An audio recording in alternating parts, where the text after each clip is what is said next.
What is going on, everybody? We are back with another review. This one's actually going to be kind of quick. So this was Too Twisted, Season 1, Episode 2, Story 2.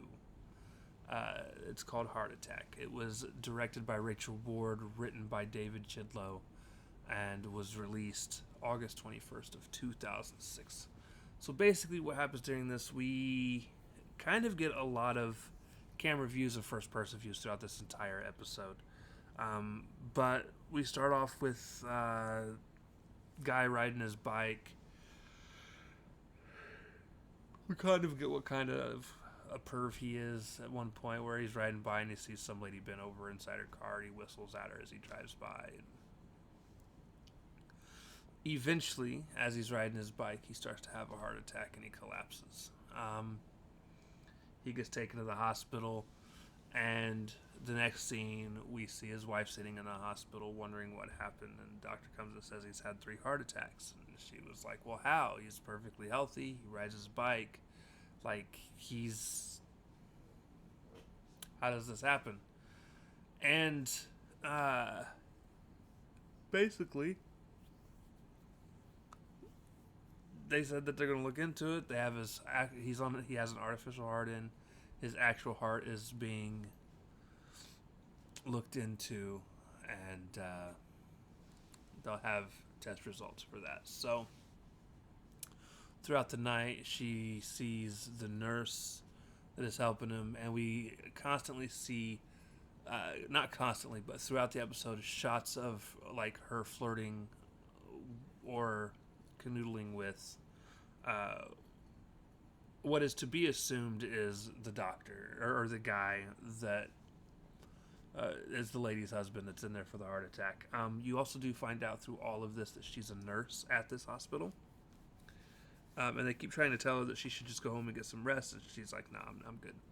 So this whole episode seems to be her having interactions with this doctor, this nurse trying to avoid her, so forth and so on. And you eventually get a point where she goes to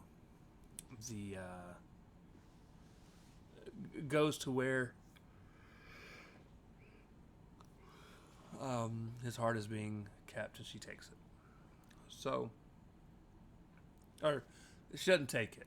At least we don't know that she takes it at this point. She sees it. Shortly after that, he starts to kind of go into convulsions and is dying again. They run in and they save him. And she goes to sleep at the hospital, wakes up the next morning, and is woken up by another doctor there. And he talks to her, and he said they're still looking into what caused it. There's no reason why he should have had the heart attack, but he is conscious. And she's like, oh, is he? And he's like, yes. So during all of this, at some point, she went and found his watch and stuff and took that as well. We'll get into why here shortly. So then she proceeds to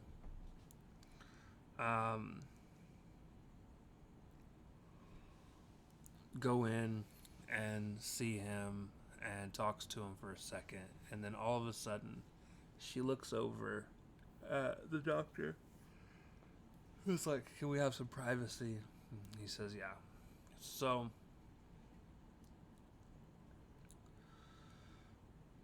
she then, as the curtain closes and he talks to her, and she's like, do you know what happened? And he says, yeah, they said it was 3 heart attacks. And she's like, did they tell you why? And he said no. So she pulls out a bottle of pills and shows it to him, and his heart, and shows him his heart, and she's like, you broke my heart, so I decided to do something to yours. And she pulls out an envelope and starts pulling out pictures, and it's hospital camera pictures of him messing with this nurse, whether it's grabbing her breasts as he walks by, her butt, smacking her on the butt. There's actually pictures of them getting it on in a side office room area, and it was not. I mean, I guess it was expected. It's. I don't know. Uh, but then she basically tells him, like, uh, his heart starts to. He's going back into having convulsions and everything. She turns off all the machines to let him suffer, and she walks off. And she gives his watch to the security guard as a gift, and they almost make it seem as if them two had something going on. But basically, she ends up walking out of the hospital, and that's it. No, this is not a bad episode by any means. The one thing I will say is if you watched the watch along, I explained in the end, and I'm going to explain it here. I am not a fan of infidelity based storylines. If you go back and remember watching Welcome to Paradox, which was a Canadian uh, twist ending horror ish show,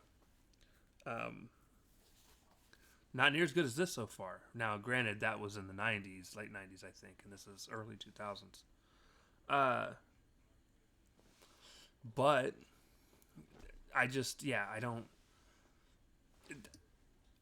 While this is probably the worst episode, the worst story so far, it is still good. I was not a fan of, and I know they did it for hints, right? Because it was all the cameras constantly zooming in and listening in on the conversations and seeing what's going on. And I know that when they do the twist end,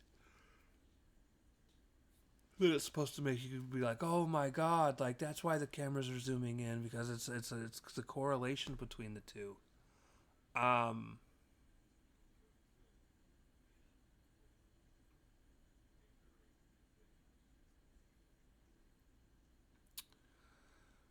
I will say this. The one thing I did not notice is what tied this and Call Back together. I don't know if it was something that just happened so quick while I was looking away at something. Um, I'm just not sure, but I didn't see what connected the two in terms of, because if you remember, the first two episodes had that one book that was in both episodes. So, and I'm not going to rewatch both of them right now to see if I can find it. But yeah, I didn't see it initially, so there is that. So like I said, is it good? Yes, but it's the worst story so far. So we'll see how these others go. There's only 10 more stories, uh, so we're already starting to fly through them. It looks like episode 5 has Sam Neill.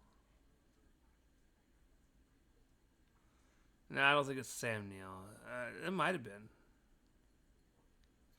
I don't know. It's I'm pretty sure it's the guy from Jurassic Park.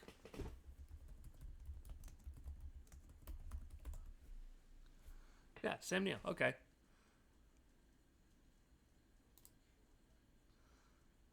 That is him. He just looks way different here. I'm pretty sure he passed away, didn't he? Oh no, he's still alive. Okay. But yeah, so he's in it, and that's cool. I'm excited to see how they use him. But yeah, that's that. So, with that being said, I don't know if that's the next story or the second story in the next episode, but we'll get there. It'll be within, you know what I'm saying. You know what I'm saying. So, sorry guys, I am exhausted. With that being said, we'll see you next time. Peace.